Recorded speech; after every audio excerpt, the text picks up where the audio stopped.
breakthrough came when I got exposed to. I was personally born in Iran. In first grade, they would line us up in the front yard of the school. They would make us chant, "Death to America, death to Israel." Within 6 months of passing the bar, I basically launched my law firm. My first law firm basically ended up generating $1 million within 4 or 5 years. I run 4 law firms. All of them are 7 and 8 figures. We generate 15 to 20,000 leads a month. I'll be frank with you, it's gonna get more and more competitive and harder to get clients and survive in this space, especially with I really do see this opportunity as one of the most life-changing opportunities, and I don't want people to be frightened by it or scared of it. Wait a minute, all these things, the common theme is you're in for a treat for sure. Hey there, fellow law entrepreneurs. Welcome to episode 401 of The Law Entrepreneur. I'm back.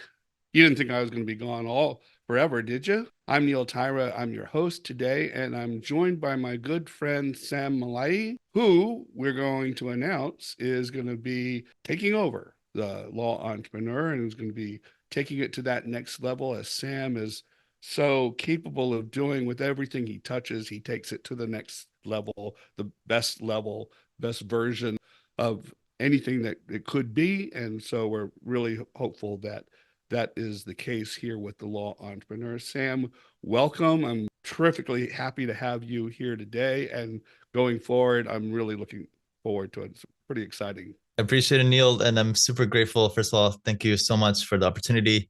I think when we met in 2019 and we were on our first episode, I noticed the things that we were talking about the technology and the tools and growth pretty much aligned with everything I've been do on a daily basis. So I have a lot to share, and I promise it'll be in good hands. It's sort of like when I bought my first car. Now I'm pretty old. It was a 1973 brand new Plymouth Barracuda. And in those days, you could actually work on your car. You could change your own spark plugs. And I feel like that's the way it is now with technology and the state of the world with respect to building a law firm and building a practice. I'm at the point now where the car is getting to be too advanced for me. And I haven't really kept up with the changes as well as I might.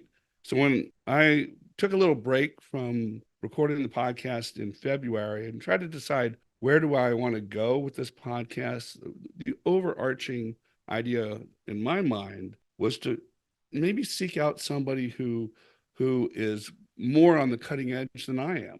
And really, for a lot of years, I was cutting edge. My practice was cutting edge, but now it advances so fast and so quick. Unless you spend a lot of time keeping up with it, you're going to fall a little bit behind. And I felt to some degree that's where we were with the Law Entrepreneur. And so when Sam and I then got together to talk about what we might do to move forward together, it was just a natural fit because Sam is the cutting edge of law practice and the development of the modern law firm, whether it be from the virtual law firm, whether it be using social media to market your law firm, whether it's advances in now AI technology. Sam's right on that cutting edge. And so he's the natural fit to take this to the next step. So that's why I'm so excited about the future, Sam. Yeah, I didn't, even for me, I didn't realize until like a year ago when I started doing these webinars for lawyers every 2 months or so. And I started talking about Google LSA before Google LSA was released. Then Facebook ads for lawyers 4 or 5 years ago, and funnels and virtual assistants, all this stuff. And I realized one of the last trainings that I did, like, wait a minute, all these things, the common theme is being early in the space, being an early adopter. And for me, just naturally, I don't overthink things. I just learn and I quickly apply, like my life depends on it. And I try to apply, and then whatever results that I get, and I quickly try to pass that off to whoever that's willing to listen, whoever that takes advantage of it over time. I got all that feedback and those case studies back. Thank you so much, Sam, for telling me to do this and that. And when other people started getting results, I'm like, wait, there's something here. And now, good news for your listeners is that's going to be one of our central themes that I think we'll get into a little bit later, is that sharing those cutting edge early adopters mentality. What's changing, how to stay ahead of it, how as the market becomes more and more saturated, more and more competitive, how to really stand out and thrive during this time. And I think I really do see this opportunity as one of the most life-changing opportunities. And I don't want people to be frightened by it or scared of it. If anything, it should be happy and grateful for such an opportunity that change is happening. And I'm going to ride the wave on top. One of the things I think that's interesting is that I couldn't pass the baton, so to speak, if I didn't have an affinity with or a connection to the person that I'm going to pass that baton to. And one of the things that I like about Sam that I think is similar to my experience is, I didn't overanalyze things either. When I decided to start a practice, I said, I think I'm going to start my own practice. That's all the thought I gave it. When I decided to start a podcast, I'm like, I think I want to start a podcast. It's all the thought that I gave to it. And I like Sam in that Sam says, I see something that I think can be a benefit to me and to my practice and to the people that listen to me. So let me just jump in and learn along the way and figure it out. And I'm not going to be paralyzed by self-analysis, just going to jump in and get it done. And I think that's the entrepreneurial spirit that is embodied in the Law Entrepreneur. And I can't think of a better person than you, Sam, to take up that mantle. Appreciate it. I think that mentality with the long-term mindset is what sets us apart, Neil. I think you're in it for the right reasons, especially in a space that there's a lot of money involved and financial things involved. I think the people that are really in it for the right reasons, people can feel that and sense that. And I'm playing the super long-term game. Essentially, my mindset is, if I had all the money in the world, what would I be doing? It would be exactly what I've been doing every single day for the past 9 years. And I think that's the motto that you live by. Well, the other aspect of that is I always thought of myself as a teacher. Not necessarily, I'm not the best attorney. When I was in the martial arts, I wasn't the best martial artist, but I knew I was a great teacher. And I think one of the things that we did over the past 8 years is we helped educate our listeners on this podcast. And you can't do that if you hold the information and the knowledge internally to yourself. I can't tell you how many times that people have said to me, well, why would you share all that information for free? Why won't you sell it? Why won't you monetize it? And it's just, that's not who I was. That's not the educator I wanted to be. And that's really something about you, Sam, and your organization that I really respect, because you've given away so much knowledge and so much valuable insight through your experiences that I have to feel good about where this is going, because I know that tradition is going to continue. Now, we would promise, bar none, the most value I think you possibly imagine for your audience. So if you're listening in, you're in for a treat for sure. So now, Sam, I think you were on the podcast, what, 3 times, or were you a 4-timer? Correct. Back in 2019, and it really ties into, again, the early adoption, because in 2019, we were talking about a virtual law firm. That was actually the name of the episode, how to start and grow a virtual law firm. And at that point, I was already 3-4 years into my virtual law firm practice.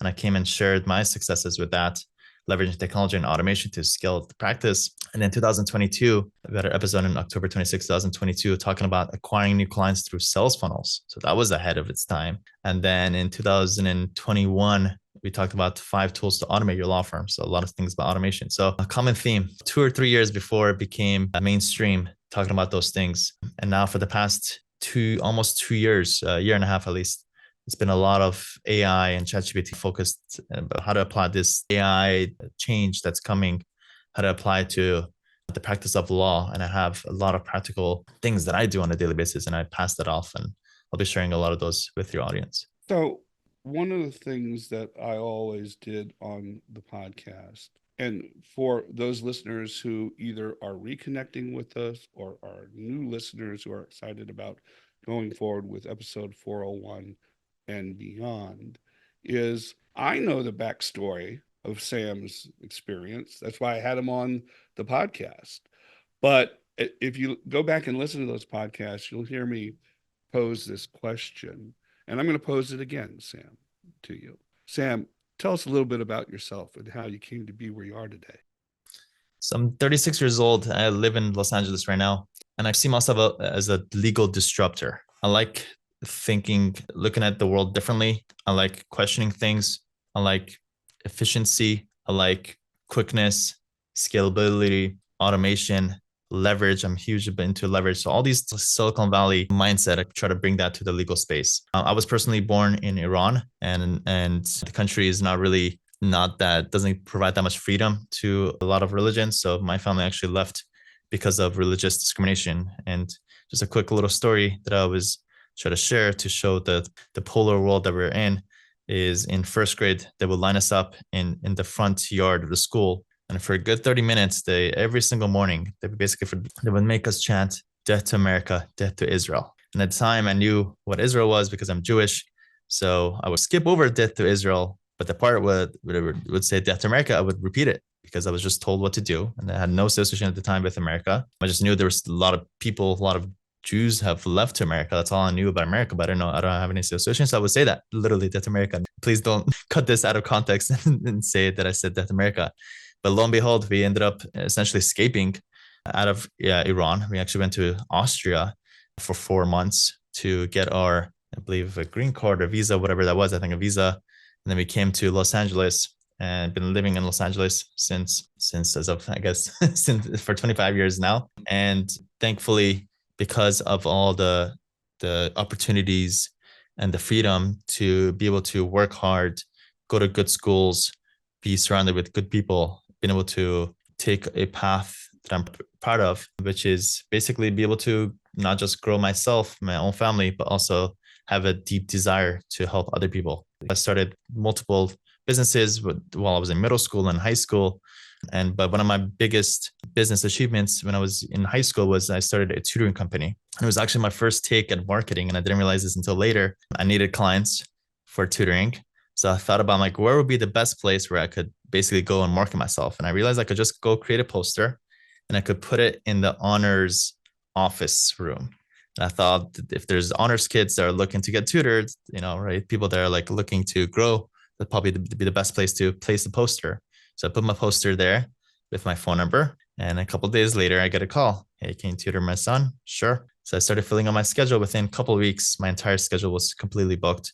And for 4 years, pretty much all my hours outside of school was tutoring other students. Then I continued getting more calls because my phone number was still up. Then my time was booked. So I started recruiting my own classmates to start tutoring. And I basically had essentially a business while in high school tutoring middle school students. And that was always my vision, have a very successful tutoring company. And then I ended up getting accepted to UCLA. So I basically had to let that go, focus on school.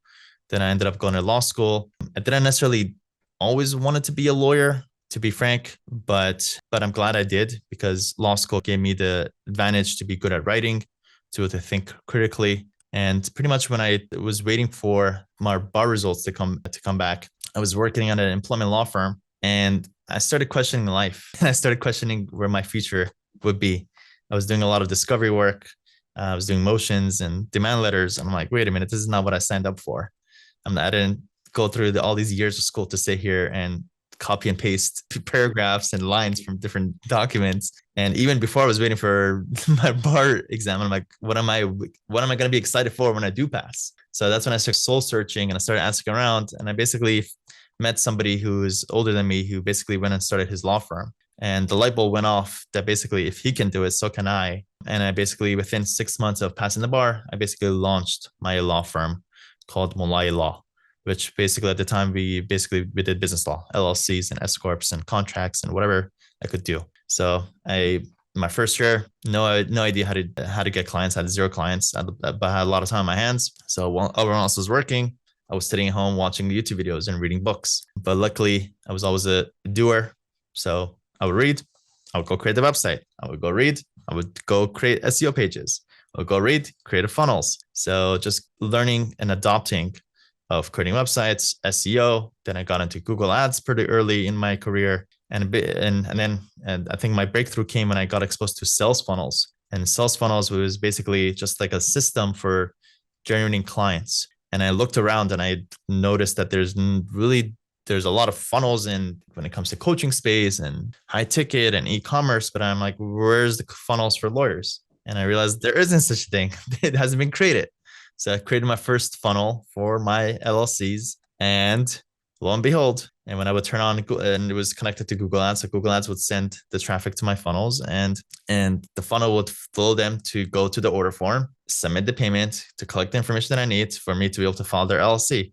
And lo and behold, I started getting notifications, ding, payment coming in, $797, $997 coming in. And I'm like, wait a minute, this thing is working. And then I decided to replicate it, to start replicating the funnel. Can I also do this for ITIN numbers, which is the individual taxpayer identification number? So I replicated that, same idea, Google Ads, going to a funnel, same idea. Started getting notifications for that, for payments coming in. I'm like, wait a minute, this is so cool. All I have to do is just set up the systems, and the systems are working 24/7, even while I'm sleeping. The clients are coming in. And I started replicating it more and more, other services, whatever I could get my hands on.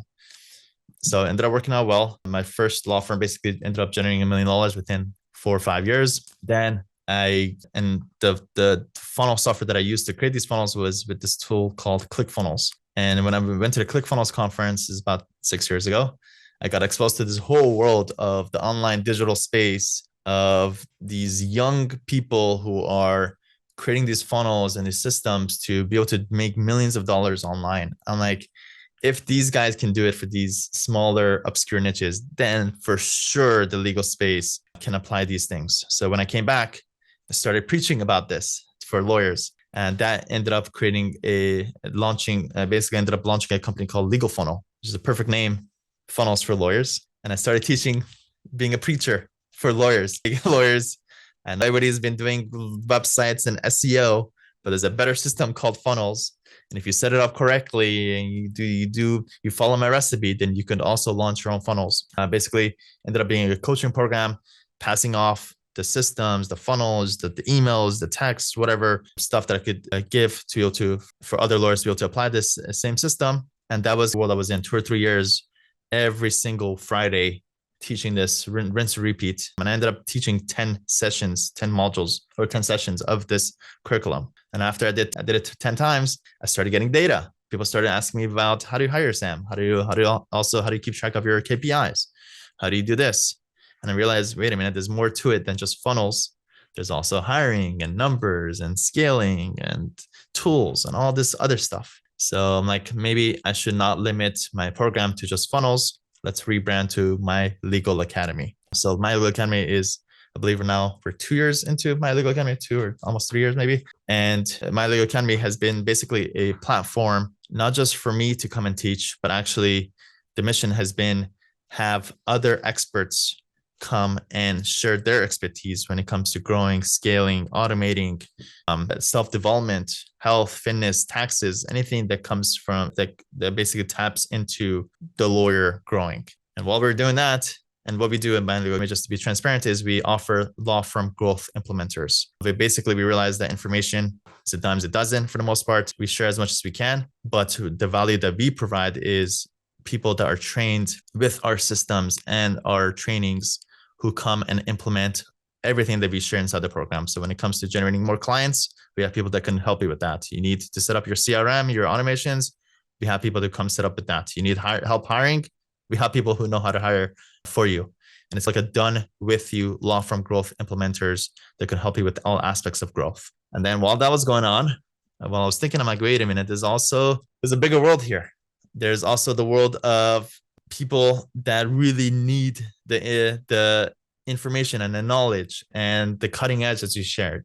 And I'm like, I don't want it to just limit it to just the people that are inside of our program that are getting all this value. So we launched a mission called Lawyer Club. And Lawyer Club's mission statement is pretty much just democratizing information, making information free and accessible for any lawyer. Make sure that the information is practical, actionable, valuable to help any lawyers when it comes to anything and any aspect of life, not just law, but life. So that also includes your health, your being well balanced, protecting your time, being smart, leverage. So that's our mission now at this point. Lawyer Club, again, to give away that value for free. By the way, it's completely for free. But if you want help when it comes to putting these things into application and put into practice, then My Legal Academy comes and helps you with the law firm growth implementers. Proven model. We're 4 years into this mission statement, at least 4 years, maybe even almost 4 or 5 years, and proven a formula. We have about, I believe, 80 people that are part of the My Legal Academy growth track with the where we offer the law firm growth implementers.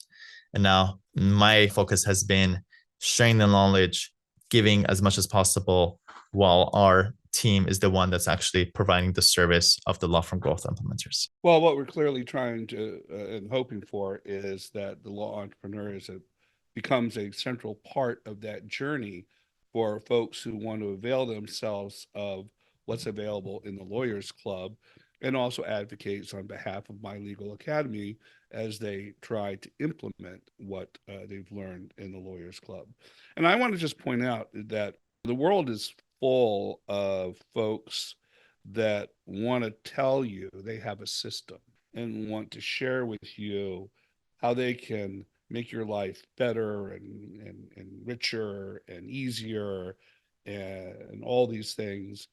But many times it's not based on real world experience. And they're distilling their curriculum from what they read, what they see, what they hear. In Sam's case, this is a direct outgrowth of his success. When he says, I started my first law firm and I had these funnels and I started getting clients around the clock, you can imagine, if you're an attorney starting up your practice, the excitement of, while I was asleep, I signed up 10 new clients. The immediate thought after that is, how am I going to service 10 new clients? And every day that happens.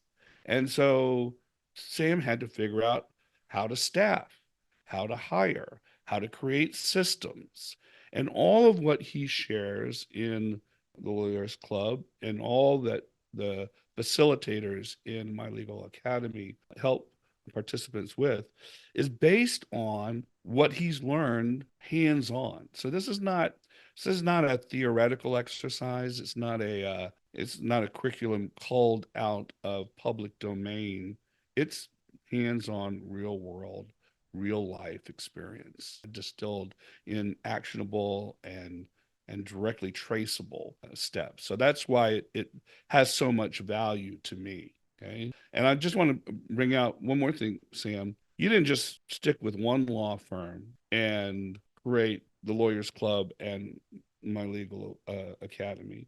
You also have more than one law firm, and all of them are successful. Pretty much. I mean, it doesn't take into account the 20, 30 others that didn't go anywhere. At least I did tests. But yeah, where I am now is I basically run 4 law firms, and I'm pretty involved with it. These 4 law firms, there are some that are based in California. There are some that are national law firms. And last year was actually 7 law firms. And it was way too much. It was 7 law firms plus My Legal Academy, plus having our second baby, plus having a lawyer conference. And I think it was probably the hardest I ever worked ever in my life. And I peaked, and I think I burned myself out. And I after we had our first lawyer conference, I basically made a promise to myself. I'm like, on the other end, I have to come back, consolidate, cut down on a bunch of stuff, be a lot smarter, because that last year was not sustainable. So I ended up exiting 3 of my law firms. I basically gave up equity. I gave up salaries that maybe could pay for 3-4 people's salaries. Gave up on that so I could focus on my top 4 law firms. Even out of those 4 law firms, 2 of them do really well. And again, I'm an active participant of those law firms. And that has helped me. Having concurrent law firms has given me a lot of experience very quickly.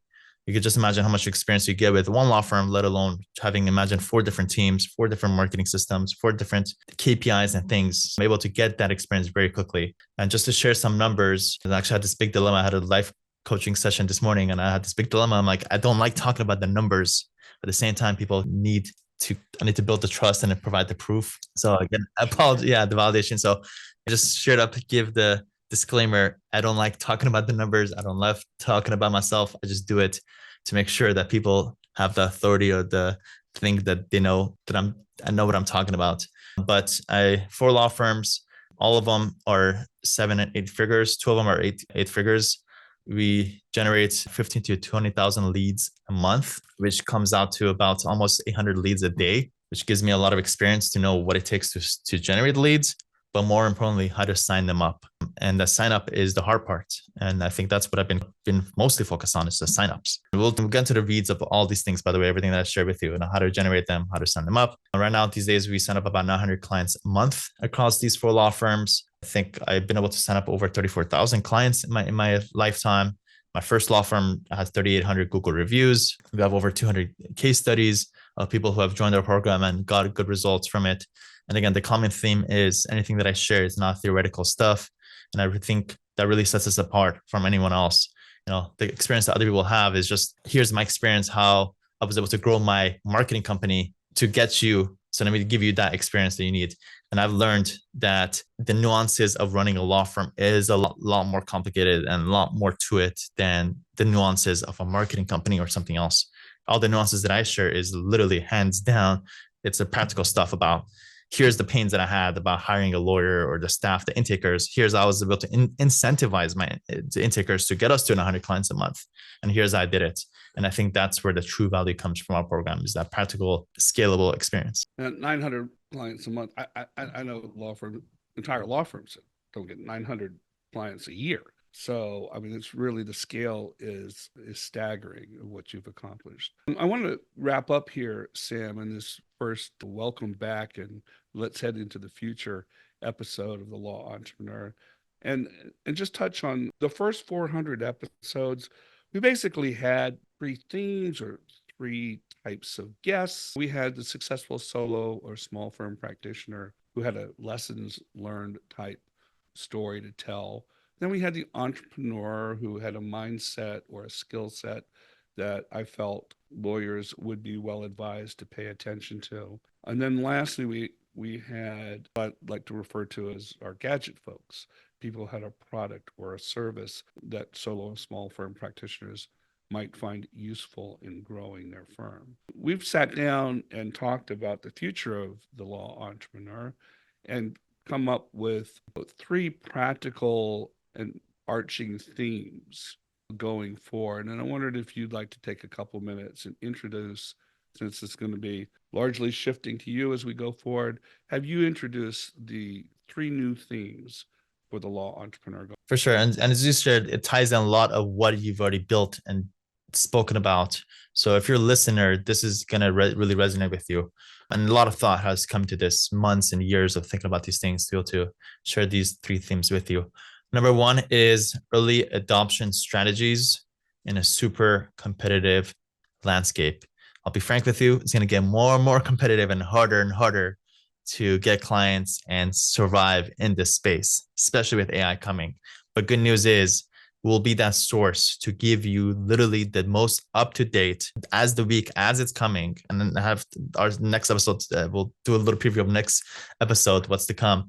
We'll make sure to give you the most up-to-date of that week, that month, of all those updates. And it will really speak to those early adopters and those pioneers that we have, that's our audience. Number 2, something that you love, Neil, is the tech, the software, the practical tools for daily use, especially to our Mac and Apple lovers. We'll try to have our Microsoft listeners in mind too, but for the most part, I think 80% of it will be talking about all those tools that we use on a daily basis. I'm a huge tech fan, and I know Neil is too. We'll share those insights with you, what we're using religiously ourselves, how to think about automations, how to think about cybersecurity, practice management softwares, integration, which is huge, which I didn't realize how important integrations is these days, Zapier, and pretty much all the latest and the best legal tech tools. And number 3, something that's very dear to me, probably even more than anything else, is self-development and the better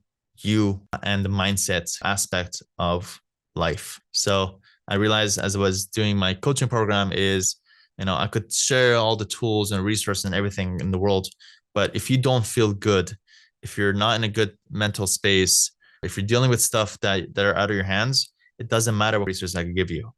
We got to first tap into you as a person first, your energy, your mood, your stability, your emotions, your stress management, your work-life balance.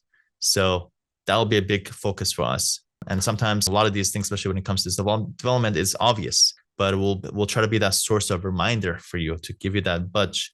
Hey, don't forget about your family. don't forget about to take some time off. And I always try to, stress those things. So yeah, super exciting. I think we couldn't pick 3 better themes that encompasses what you've already done so far, plus what's to expect to come. Again, just to summarize, the early adoption strategies to stay competitive in a very competitive landscape, tech and software for daily use, and number 3, self-development and better you and mindset. Well, I'm really looking forward to this, and I can't think of anybody better to pass the baton to and to work with, because I'm not going away. It's not going to say, hey, bye, here's Sam, and I'll see you around in the future. I'm still going to be. Please do. You better be. I'm still going to be behind the microphone on occasion. Sam and I are going to be coordinating with guests and helping to shape the podcast as we go forward. So very exciting time. I couldn't be happier. And I'm looking forward to continuing on with the Law Entrepreneur. For sure. Neil, should we give a little preview for what's to come for the next episode? So the episode will be called The Future of Artificial Intelligence, Disruption Galore Coming to the Legal Space, and basically how to survive and thrive during this time. I'll be giving the latest updates from 3 different sources. One will be from the Singularity AI conference. It was the AI conference that I attended for 3 days just last week. Some really, really good insights that I think will give the competitive advantage from that. Number 2 will be OpenAI's latest ChatGPT updates. Things are coming fast. So I'll give you what those rollouts are. And number 3, Google's AI releases, which is it's an abundant of stuff that are coming to the Google platform. So really, really value-packed episode for the listener. So make sure to join the next episode. And please, if you can take a moment, since we have a new initiative, the momentum that we pick from this episode is really crucial for us. If you can take a moment to think of one person you can share this episode with, if everybody just shares it to at least one person, that will make a huge difference. And guess what? When you do that, I always say this, you add value to somebody else's life. And when you do that, good things happen. So just take a moment, please click on the share button right now and say, hey, I just listened to this podcast. I think you will like it too, and share it with them right now. Appreciate it.